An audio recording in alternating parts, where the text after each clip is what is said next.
Hello, my name is Shannon Olsen, and this is my Give One, Get One lesson using the picture file activity that we created. This lesson is going to be an entering level lesson. Because I teach high school, I geared this lesson towards entering level high school students. The school that I teach at is an ESOL center in Baltimore County. And so one of the things that we do is we have sheltered ESOL classes. And so this would be geared towards any of our newcomers that would be in our school. And this is an activity that I would do with them if I were teaching a newcomer class. So the activity that I'm going to be showing today is a notebook vocabulary activity. It's something simple to create, and it's also a really good way for the students to make sure that they're getting opportunities not only just for reading, but also for listening and speaking. It gets them moving and gets them active in the class and really allows them to do some hands-on activity while learning new words and learning vocabulary. And so the things that we're going to focus on today are things like identifying vocabulary, pronouncing words, and encouraging natural conversations. And I'll walk you through each of the different sections of this lesson and how I would do them in my classroom. First, what I would like to show you is the words that and pictures that the students would be using and cutting out in their notebook activity. These are the pictures that I included in my photo file. They don't have any links of any sort. These are all pictures of either myself or pictures that I've taken of other people. And so these would be the images and the vocabulary words that the students would be using in their activity that we're going to be discussing. Okay, so after we kind of get the lesson started and whatnot, when we jump into this activity, the first step to this activity would be a whole group instructional piece. And this is where they would actually be creating their vocabulary books, their vocabulary pages rather, in their notebooks. And so what they would be doing is they would have pages of simply just the pictures with the arrows pointing to the articles of clothing. And each student would cut out each of those pictures and then they would have their pile of pictures. They also would have a stack of pages that simply has all of the vocabulary words on them, and each student would then also cut out each picture um, individually so that when it comes time together as a class, we would be able to then glue the image to the matching vocabulary word. As the teacher would be standing up in front of the class and using either a projector or a smartboard or whatever board they have in their classroom. You would flash the image up on the board with the pairing word that goes with it. At this point, what the students would do is they would find the picture that is reflected on the board and they would look for the matching word that they cut out.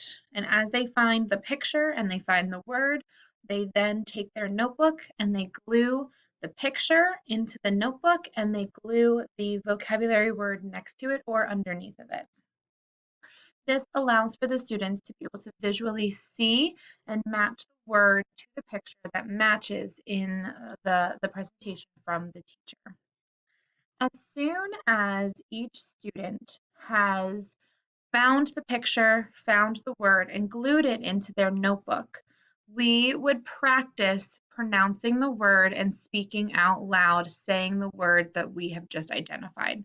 And the reason to do this is that one, it's so important to make sure students who are learning a second language are vocalizing the vocab terms that they use to learn how they're pronounced and to also see how they're used in the English language.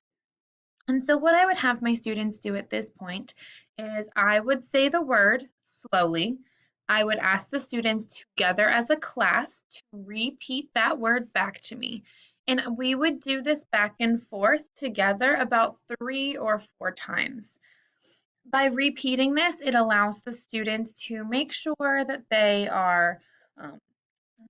they are understanding the word, they know how to pronounce each letter in the word, and it helps with that kind of making sure that they remember the word later on. And we would go through this and we would do it for all of the images and all of the words that I showed you earlier on. The second step to this activity is then doing some pair work. So now that we've practiced speaking out loud as a class, the kids have now figured out, okay, this is this picture and it matches this vocabulary word. I would then ask the students to get in pairs or to get in groups of 3, depending on the size of the class and the amount of students in each class.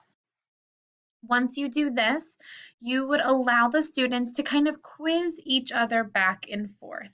And this would be simply having the students find a picture that they want, show that picture to the student, and have them say the word.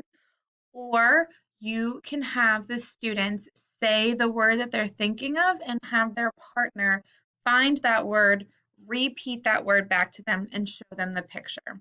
That way, we know that they're able to look and identify and keep those words together. And the students would have the chance to do this back and forth, giving them time to do it once. If there's time at the end of the activity, maybe get a chance to do it twice. If you would like to add purposeful movement to this activity, if you feel like your kids have been doing a lot of sitting and you would like to get them up and moving, you could allow them to move and rotate through partners for this activity as well. The final step to this lesson would then be my exit ticket at the end of class, right? Allowing the students to give us some sort of evidence that they've learned something today. And so what I would have my students do is I would give them each a sticky note.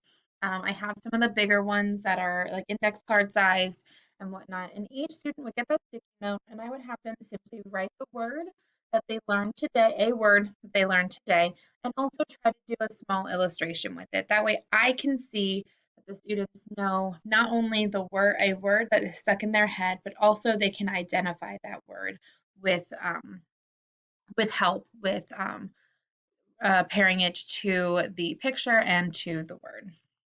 And that would be the end of our lesson. Thank you very much for watching.